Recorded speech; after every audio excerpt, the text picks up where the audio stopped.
الحمد لله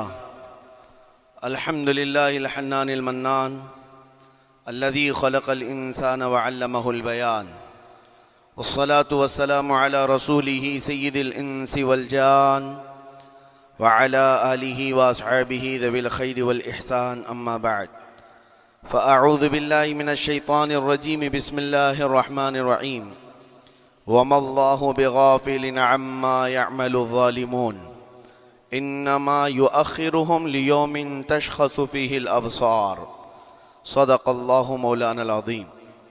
بارگاہ رسالت مواب صلی اللہ تعالی علیہ وسلم میں درود پاک کا ہدیہ پیش کریں۔ اللہم صلی علی سیدنا و مولانا محمد معدن الجود والکرم وآلہ واصحابہ الکرام وابنہ الکریم وبارک وسلم صلاة دائمة سرمدا ابدا۔ عزیزان گرامی وقار، اللہ کریم کو سب سے زیادہ ناپسند چیز جس کا ذکر قرآن پاک میں بھی ہے وہ ظلم ہے۔ ظلم کو اللہ تبارک و تعالی ہرگز پسند نہیں فرماتا، اور ظلم کا مطلب صرف کسی پر ہاتھ اٹھانا ہی نہیں بلکہ کفر اور شرک بھی بہت بڑا ظلم ہے۔ قرآن پاک میں اللہ نے فرمایا ان الشرک لظلم عظیم، اللہ کے ساتھ کسی کو شریک ٹھہرانا بہت بڑا ظلم ہے، اور اس ظلم کی بہت ساری شاخیں ہیں جو آج ہم دنیا میں دیکھ رہے ہیں۔ انسان کسی نہ کسی جگہ پر ظلم کرنے کا شکار ہو جاتا ہے، ظالم بن جاتا ہے۔ اور ظلم کی تعریف اگر دیکھیں عربی میں تو یوں کہا گیا وضع الشیء علی غیر محلہ، کسی چیز کو اس کی جگہ پر نہ رکھتے ہوئے، اس کی حیثیت کو اس کی حیثیت کی جگہ پر نہ رکھتے ہوئے دوسری جگہ پر رکھ دینا، یہ ظلم کہلاتا ہے۔ حقدار کو حق نہ دینا یہ ظلم ہے، یا اپنے حق سے زیادہ کسی سے چھین لینا یہ بھی ظلم ہے۔ اور یہ ظلم کی ایک دو نہیں ہزاروں مثالیں ہیں، لیکن قرآن ہر ظلم کی مذمت کرتا ہے۔ اللہ کریم کئی جگہوں پر ارشاد فرماتا ہے ان اللہ لا يحب الظالمین، اللہ تعالیٰ ظالموں کو ہرگز پسند نہیں فرماتا۔ میرے عزیزو، گناہ بھی ظلم ہے، جیسے کہ قرآن میں اللہ نے فرمایا وَلَوْ أَنَّهُمْ إِذْ ظَلَمُوا أَنفُسَهُمْ، جب لوگ اپنی جانوں پر ظلم کر لیں تو اے محبوب آپ کے دربار پہ آئیں۔ یہ جو آیت ہے، ظلم کا مطلب کیا ہے؟ انسان جب گناہ کرتا ہے تو وہ اپنے آپ پر ظلم کرتا ہے۔ ظلم کی بہت ساری شاخیں ہیں، اور ظالموں کو اللہ پسند نہیں فرماتا، چاہے وہ اپنے اوپر ظلم کیا ہو یا کسی نہتے پر ظلم کیا ہو۔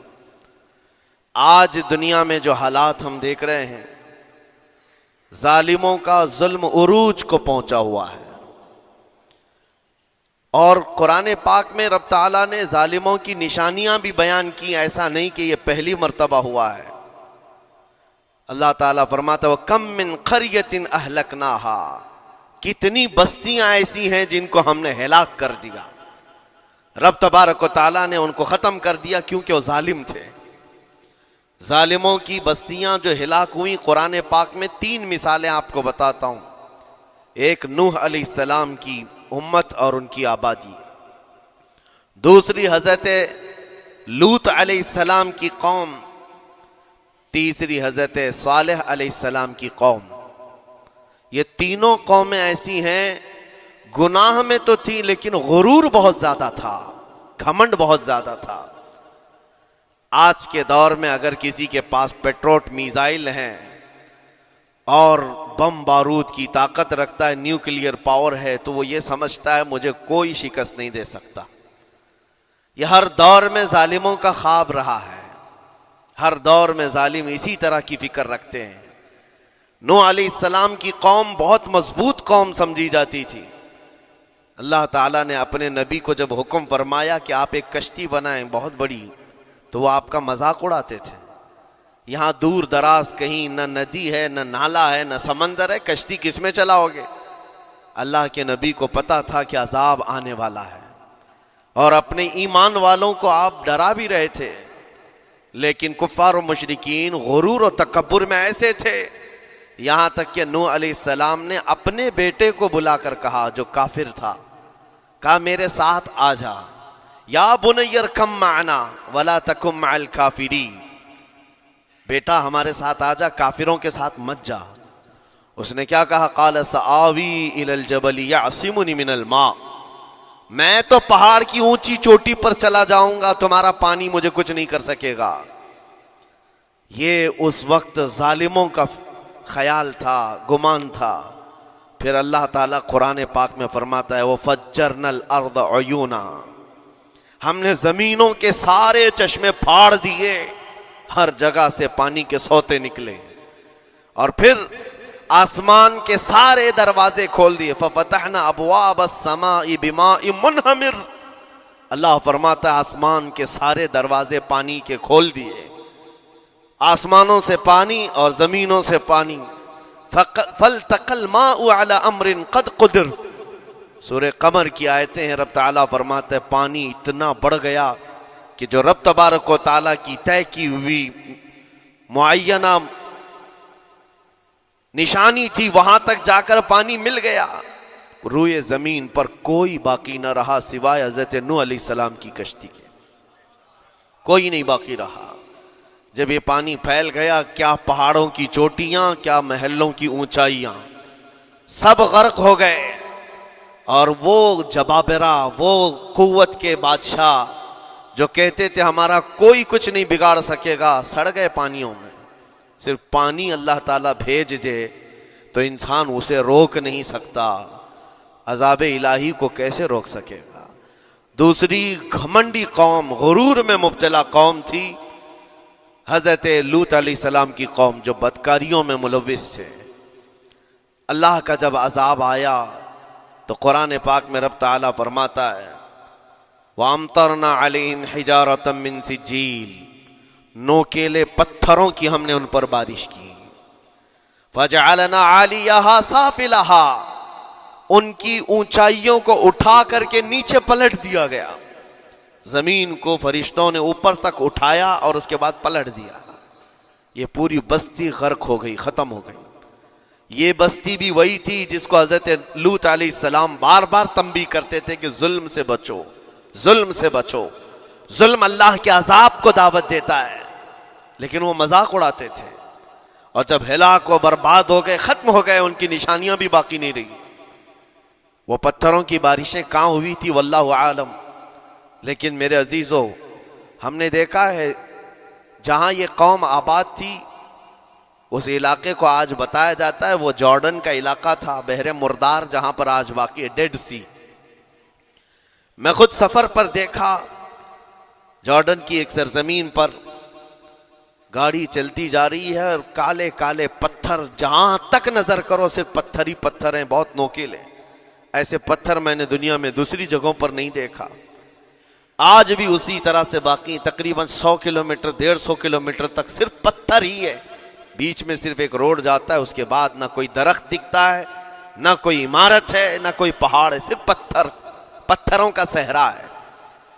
آج کی اس صدی میں دیکھ کر کے ان پتھروں کو ہیبت طاری ہو جاتی ہے، جس وقت وہ برسے ہوں گے ان کی حالت کیا ہوگی۔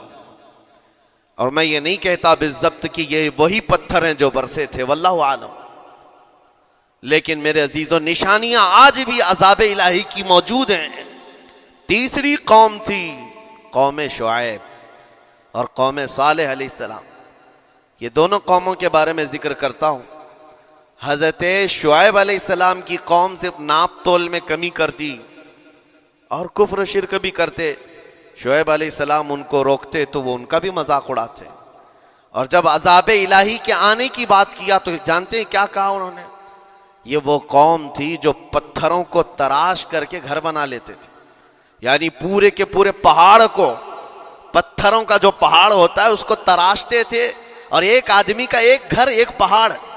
آج کے دور میں ساری بلڈوزر مل کر کے نہیں کر پائیں، مشینیں مل کر نہ کر پائیں، وہ اس وقت کے لوگ بھاری بھرکم تھے، جسامت والے تھے، طاقت والے تھے، جب وہ اپنے رہنے کے لیے ایک پہاڑ کو تراش سکتے تھے۔ 4000 سال پہلے کی بات کر رہا ہوں، اس وقت میرے خیال سے وہ اپنے زمانے کے سب سے بڑے ماڈرن لوگ یا ترقی یافتہ لوگ کہلاتے ہوں گے، سب سے زیادہ ترقی یافتہ کہلاتے ہوں گے. جیسے آج لوگوں کو لگتا ہے رشیا اور امریکہ بہت پہنچے ہوئے ہیں ٹیکنالوجی میں، اس دور کے وہ لوگ سب سے بڑی طاقت کے رکھنے والے تھے. جب حضرت شعیب علیہ السلام نے ان کو اللہ کے عذاب سے ڈرایا تو کیا کہتے تھے؟ عذاب وہی نا جو نوح علیہ السلام کی قوم میں آیا تھا، بارش آ گئی تھی، زمین سے پانی نکل گیا تھا تو پانی بہت ہو گیا تھا.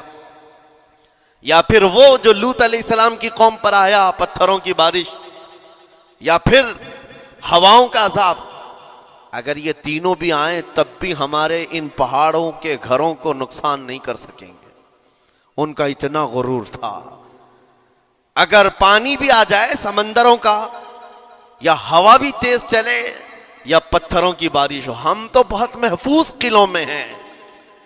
اندازہ کرو میرے عزیزو، 3000 4000 سال کے بعد آج تک مدائن صالح اور الاولا سٹی نام سے سعودی میں موجود ہے، ابھی تک وہ گھر موجود ہیں. تو اس زمانے میں کتنے مضبوط رہے ہوں گے؟ پتہ نہیں 3000 سالوں میں کتنے طوفان آئے، کتنے سیلاب آئے، لیکن ابھی تک وہ پہاڑوں کے گھر موجود ہیں. تو اس زمانے میں کتنے طاقتور ہوں گے. ان کا نشہ آسمان پر تھا، غرور چڑھ کر کے بول رہا تھا. کہتے تھے کہ اگر اس طرح کے عذابات آ بھی گئے تو ہمارا کچھ نقصان نہیں ہوگا. کون سا؟ نوح علیہ السلام کی قوم کا عذاب آ جائے، لوط علیہ السلام کی قوم کا عذاب آ جائے، یا پھر شعیب علیہ السلام کی قوم کا عذاب آ جائے. یہ صالح علیہ السلام کی قوم کی بات کر رہا ہوں. تو پھر ہوا کیا؟ اللہ کے نبیوں نے انہیں ڈرایا اللہ کے عذاب سے. باز آ جاؤ، اللہ وحدہ لا شریک کی طرف جھک جاؤ. وہ اکڑ تھی، غرور تھا کہ نبیوں کا مذاق کرتے. پھر ہوا کیا؟ قرآن کہتا ہے صرف ایک فرشتے کو اللہ تعالیٰ نے زمین پر اتارا، ایک فرشتے کو اتارا، اور اس کے بعد اس فرشتے نے ایک چنگھاڑ لگائی، ایک آواز کی. ایک آواز، صرف فرشتے کی ایک آواز ایسی تھی کہ جتنے اپنے مضبوط قلعوں میں گھروں میں موجود تھے، اس آواز کی ہیبت سے ان کا بھیجا کانوں سے باہر نکل آیا تھا. اور صبح کے وقت جب اس بستی میں جا کر کے دیکھیں تو سب کے سب اوندھے منہ گرے ہوئے تھے، ایک بھی اس میں سے بچا ہوا نہیں تھا. نہ نوح علیہ السلام کا طوفان آیا، نہ لوط علیہ السلام کی قوم پر برسنے والے پتھروں کا عذاب آیا، نہ ہی ہوائیں چلائی گئیں. ایک فرشتے کو بھیج کر رب تعالیٰ نے اپنی قدرت کا مظاہرہ فرمایا. اللہ کے کروڑوں اربوں لا تعداد فرشتے ہیں، ایک فرشتے کی طاقت ایسی ہے کہ اگر وہ اپنی آواز نکالے تو تمہارے کانوں سے بھیجا باہر نکل آئے. اللہ وحدہ لا شریک، وہ حی و قیوم کل بھی تھا اور آج بھی ہے. وہ رب ذوالجلال حی و قیوم ہے، طاقتور ہے اور ہمیشہ رہے گا. اور رب تبارک و تعالیٰ نے قرآن پاک میں فرمایا، آپ یہ آیت تقریباً 3 جگہ قرآن میں آئی، وَإِذْ نَجَّيْنَاكُمْ مِنْ آلِ فِرْعَوْنَ يَسُومُونَكُمْ سُوءَ الْعَذَابِ يُذَبِّحُونَ أَبْنَاءَكُمْ وَيَسْتَحْيُونَ نِسَاءَكُمْ وَفِي ذَلِكُمْ بَلَاءٌ مِّن رَبِّكُمْ عَظِيمٌ. رب تعالیٰ فرماتا یاد کرو فرعونیوں کے عذاب سے اللہ نے تم کو نجات دی.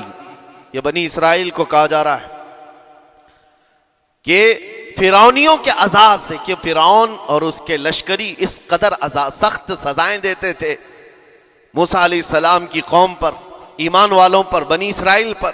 اللہ فرماتا ان سے نجات دیا رب تعالیٰ نے. لیکن وہ کرتے کیا تھے؟ بنی اسرائیل میں ایک بھی بچہ پیدا ہو جائے اسے ذبح کر دیتے تھے. فرعون کے لشکریوں نے ایک سال میں 12,000 بچوں کو قتل کیا ہے، 12,000 بچوں کو ذبح کر دیا ہے. آج کے اسرائیلی اگر یہ بچوں پر ظلم کرتے ہیں تو یہ تعجب کی بات نہیں ہے. فرعون کی سرشت میں داخل تھا اور یہ فرعونی ہیں، وقت کے جبابرہ ہیں، وقت کے ظالم ہیں. 12,000 بچوں کو قتل کر دیا تھا فرعون اور اس کے لشکریوں نے، اور عورتوں کو زندہ چھوڑ دیتے تھے. قرآن میں اللہ تعالیٰ نے فرمایا 3 جگہ آئی آیت، لیکن اس کے ساتھ رب تعالیٰ یہ بھی فرماتا ہے یہ سخت ترین سزائیں دیتے تھے فرعونی، اللہ نے ان سے تم کو نجات دیا. لیکن یہ سزائیں کیوں دیتے تھے، یہ عذاب کیوں تھا؟ وَفِي ذَلِكُمْ بَلَاءٌ مِّن رَبِّكُمْ عَظِيمٌ. یہ ہے فرمان اللہ کا. یہاں میں یہ ٹکڑا اگر بیان کر دوں تو آج آپ کے دلوں کے اندر ایک یقین پیدا ہو جائے گا. آج کے حالات کے مطابق فرعونیوں کا اس قدر سخت عذاب کیوں تھا؟ رب تعالیٰ فرماتا ہے اے مومنو، ان تمام معاملات میں اللہ کی طرف سے تمہارے لیے بڑا امتحان تھا. یہ امتحان تھا اور وہ امتحان آج بھی ہے اور ہر زمانے میں رہے گا. ستیزہ کار رہا ہے ازل سے تا امروز، شرار ابو لہبی سے چراغ مصطفی. ہر زمانے میں حق و باطل کے معرکے ہوتے رہیں گے. لہٰذا آج کے دور میں یہ سب حالات جو پیدا ہوئے، مسلمانوں کو، مومنین کو ذرا برابر بھی نروس ہونے کی ضرورت نہیں. تم جس دین سے وابستہ ہو، اس دین کی حفاظت کا ذمہ اللہ نے اپنے ذمہ لیا ہے. یریدون لیطفئوا نور اللہ بافواہہم. قرآن میں اللہ فرماتا ہے کفار و مشرکین اپنے منہ کے پھونکوں سے اللہ کے اس چراغ کو بجھانا چاہتے ہیں، اللہ اپنے اس چراغ کو مکمل کر کے رہے گا. یہ اسلام نور الہی ہے، اللہ کا نور ہے اور اس کو صبح قیامت تک رہنا ہے. اور ہم جیسے اور بھی آئیں گے اس زمین پر اور آئیں گے جاتے رہیں گے. یہ آبادیاں ہیں، بدلتی رہیں گی، خدائی قانون ہے، لیکن اسلام نہ کل بدلا تھا، نہ آج، نہ قیامت تک بدلے گا. ہم سب کا امتحان ہے میرے عزیزو، ہم سب کا امتحان ہے. لیکن ان حالات میں مومنین کو کرنا کیا چاہیے؟ انہیں اپنے ایمان کو مضبوط کرنا چاہیے. کبھی کسی کے اڑتے ہوئے چھیٹڑے اور ٹکڑے دیکھ کر تمہیں مایوس ہونے کی ضرورت نہیں. اب ہمارا مستقبل کیا ہوگا؟ میرے عزیزو، آج جو حالات ہیں یہ حالات کربلا سے زیادہ سخت تو نہیں ہیں. آج فلسطینیوں کو ہم نے دیکھا 6 ماہ کے، سال بھر کے بچوں کو سینے سے لگا کر کفن لپیٹ رہے ہیں. ان ماؤں کی کیا کیفیت ہوتی ہوگی؟ کبھی کبھار چھوٹی سی کلپ میں دیکھ کر کے آنکھوں سے آنسو بہ پڑتے ہیں. انہوں نے اپنے ہاتھوں سے نہ جانے کتنے بچوں کو ایک دن میں دفن کر دیا. 80 میتوں کو ایک قبر میں ڈال دیا کرتے ہیں. ان فلسطینیوں کو لاکھوں سلام، ان کے جذبات کو اور ان کی استقامت کو. ہم تو دعا یہی کرتے ہیں ان فلسطینی مسلمانوں کے برابر پوری دنیا کے مسلمان نہیں ہو سکتے. ہم تو ایک ناشتے پر صبر نہیں کر پاتے، وہ اپنے 10 بچوں اور خاندان والوں کے کٹے ہوئے چھیٹڑوں پر بھی کہتے ہیں اللہ ہمارے ساتھ ہے. ساری مصیبتیں دیکھ کر کے بھی وہ کہتے ہیں اللہ ہمارے ساتھ ہے. ان کے گھر اڑا دیے گئے، تباہ کر دیے گئے، راکھ میں بدل دیے گئے. اور نیوز اینکر، یہ دجالی میڈیا وہاں جا کر کے ان کے زخموں کو کھرید کر کے پوچھتا ہے تمہارا مال کیسے آئے گا، تمہارا گھر کیسے چلا گیا. لیکن ان حالات میں بھی وہ مسکرا کر کہتے ہیں اللہ نے دیا تھا، پھر اللہ ہے اور اللہ دے گا. ان کے ایمان کے برابر ہم نہیں ہو سکتے.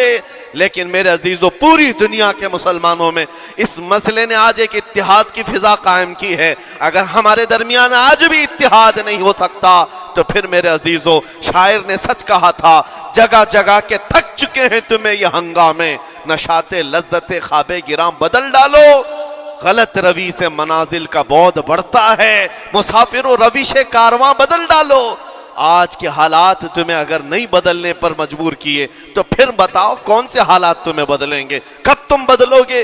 لیکن ان حالات پر آج بعض لوگوں نے یہ کہنا شروع کیا. میں نے چند دنوں پہلے ایک آیت پڑھی تھی، ایک بیان میں کہا تھا اللہ قرآن میں فرماتا ہے هو الذی ارسل رسولہ بالہدی ودین الحق لیظہرہ علی الدین کلہ. وہ اللہ ہے جس نے حق دین کے ساتھ اپنے رسول کو بھیجا ہے اور ہدایت کے ساتھ اپنے رسول کو بھیجا ہے. کیوں بھیجا ہے؟ لیظہرہ علی الدین کلہ، تاکہ وہ رسول پوری دنیا پر یہ دین غالب کرے. یہ دین غالب آئے گا. تو بعض مجھ سے کہنے لگے مولانا سٹیج پر بیٹھ کر چلاتے ہو، کئی کرسیوں پر بیٹھ کر کہتے ہو کہ تمہارا دین غالب آئے گا. تمہارا دین تو آج ٹکڑے ٹکڑے کیا جا رہا ہے، کوئی کچھ نہیں کر پاتا. ان ظالموں کو میں یہ کہتا ہوں، ان کو یہ میں کہتا ہوں، ان تمام حالات سے تم ہرگز یہ مت سمجھنا کہ دین غالب آئے گا. چاند پر بھی گہن لگتا ہے، لیکن جب گہن چھٹتا ہے تو چاند پورے آب و تاب کے ساتھ چمکتا ہے. آج اگر امت مصطفیٰ پر گہن لگا ہے تو میں اپنے اپنے ان تمام نوجوانوں سے جو ابھی ان فوان شباب میں داخل ہوئے ہیں، ابھی یہ دنیا کو دیکھنے کے قابل بنے ہیں، میں ان سے کہتا ہوں ان آندھیوں سے، ان طوفانوں سے گھبرا کر کے نہ تمہیں دین بدلنے کی ضرورت ہے، نہ تمہیں اپنا مسلک و مذہب بدلنے کی ضرورت ہے، بلکہ میں یہ کہتا ہوں نہ گھبراؤ مسلمانوں، ابھی خدا کی شان باقی ہے، ابھی اسلام زندہ ہے، قرآن باقی ہے۔ یہ ظالم کافر کیا سمجھتے ہیں جو روز ہم سے الجھتے ہیں؟ ابھی کربلا کا آخری میدان باقی ہے، ابھی تو کربلا کا آخری میدان باقی ہے۔ عزیزان گرامی وقار، میرے نبی کریم صلی اللہ تعالی علیہ وسلم نے جو فرمایا وہ ہو کر رہے گا، وہ ہو کر رہے گا۔ میرے آقا صلی اللہ تعالی علیہ وسلم کا فرمان عالی شان میں سناتا ہوں۔ حضور فرماتے ہیں لا تزال عصابۃ من امتی یقاتلون علی ابواب دمشق وما حولها وعلى ابواب بیت المقدس لا يضرهم خذلان من خذلهم ظاہرین علی الحق الى ان تقوم الساعة او کما قال رسول اللہ صلی اللہ علیہ وسلم۔ میرے آقا فرماتے ہیں قیامت تک میری امت میں سے ایک جماعت ایسی ہوگی جو بیت المقدس کے ارد گرد حق کے لیے لڑ رہی ہوگی۔ حضور نے فرمایا قیامت تک لڑتی رہے گی، لیکن ساتھ میں ان کے لیے میرے آقا نے فرمایا پوری دنیا کے برا چاہنے سے ان کا کچھ نہیں بگڑے گا۔ اس کا مطلب کیا ہے؟ اگر آپ ہم سے پوچھتے ہیں کچھ نہیں بگڑے گا، حضور نے فرمایا کچھ نہیں بگڑے گا، لیکن ہم تو دیکھ رہے ہیں ان کے گھر تباہ ہو گئے، بچے مر گئے، چھوٹے بچوں کے سروں سے باپ کا سایہ نکل گیا، کسی کے سامنے اس کی ماں کی تڑپتی ہوئی لاش ہے، اور حدیث میں کہا جا رہا ہے ان کا کچھ نہیں بگڑے گا۔ سب تو بگڑ گیا، مال بھی گیا، دکان بھی گئی، تجارت بھی گیا، گھر بھی گئے، اولاد بھی، رشتہ دار بھی، اور حدیث میں کہا جا رہا ہے کچھ نہیں بگڑے گا۔ میرے عزیزو یاد رکھو میرے آقا کا فرمان حق ہے، کچھ نہیں بگڑے گا کا مطلب کیا ہے؟ یہ تمام اسباب جانے کا مطلب یہ نہیں کہ بگڑ گیا، بگڑا تو اس کا ہے جس کا ایمان بگڑ گیا، ایمان جس کا گیا اس کا سب بگڑ گیا۔ اور ہم نے ان بچوں کو دیکھا ہے آج، ارے رات کو سوتے ہیں تو انہیں پتہ نہیں ہوتا صبح ہوگی بھی کہ نہیں ہوگی، لیکن اس کے باوجود ایک دل دہلا دینے والی بات میں بتاتا ہوں۔ مصر کی سرزمین سے لوگ پانی کے بوتلیں اور ڈبے اٹھا کر کے بارڈر پر جا رہے ہیں، لیکن فلسطین غزہ کے وہ مسلمان کہتے ہیں اپنا پانی تم رکھو، اللہ کریم ہمارے لیے کہیں سے اپنی ہی زمین سے پانی عطا کرے گا۔ ان کو لوگ کہہ رہے ہیں کیا آپ نہیں دیکھ رہے وقت کا بڑا فرعون روز الٹیمیٹم دیتا ہے 24 گھنٹے میں علاقہ خالی کرو، نکل جاؤ، گھر خالی کرو۔ کیسا ایمان ہے تمہارا کہ آنے والی بڑی بڑی میزائلوں کا اپنے سینے سے مقابلہ کرتے ہیں، اور کہتے ہیں کل سے ہم یہی تھے، آج بھی یہی ہیں اور یہی رہیں گے اور اسی مٹی میں دفن ہو جائیں گے۔ یہ جو استقامت ہے، اسی کو میرے آقا نے فرمایا دنیا ان کا کچھ نہیں بگاڑ سکے گی۔ ایمان اگر مضبوط ہے تو کچھ نہیں بگڑا ہے۔ ارے 6 سال کی بچی، 6 سال کی بچیاں، ٹرینڈ چلا ہوا ہے ان کے محلوں میں، ٹرینڈ چلا ہوا ہے، اپنے اپنے ہاتھوں میں مہندی سے اپنا نام لکھ رہی ہیں، ہنسی خوشی۔ پوچھا ان سے کہ نام لکھنے کا ٹرینڈ کیوں چلا ہے ابھی جنگ کے حالات میں مہندی سے؟ کہتی ہیں کل کو اگر ہم اڑ گئے، چہرہ نہیں ملا، جسم نہیں ملا، ہاتھ اگر بچا ہوا ہو تو نام دیکھ کر ہمارے ماں باپ پہچان تو سکے۔ شہادت کا یہ جذبہ، شہادت کا یہ جذبہ 6 سال کے بچوں میں اگر آیا ہے، یقیناً ان کے سینوں میں ایمان موجود ہے، ایمان موجود ہے۔ میرے عزیزو ذرا اپنے حالات پر ذرا توجہ کرو، مولا کریم نے ہمیں کس چیز کی کمی دی ہے؟ کون سی چیز کم آئی ہمارے گھر میں؟ ہم تو مرغن غذائیں روز کھاتے ہیں، آج ہمارے پاس ساری نعمتیں اللہ نے دی ہیں، ہم عیاشیوں کے اڈوں پر پوری رات گزارتے ہیں۔ ہمارے شہر آج جس گلی سے گزر جائیں، صبح کی اذان تک یہاں گپیں لگاتے ہوئے کھڑے رہے۔ اے میرے عزیزو، حالات تو ہمارے ایسے ہیں کہ کھا کھا کر کے چربیاں چڑھ گئیں، ہمیں ان کا کیا احساس ہو پائے گا؟ ان کا کیا احساس ہو پائے گا جن کے ہاں پانی سے زیادہ خون دیکھا جاتا ہے، جن کے ہاں زندوں کو پکڑنے کے لیے نہیں، اب مردوں کو پکڑنے کے لیے لوگ بھی نہیں ہیں۔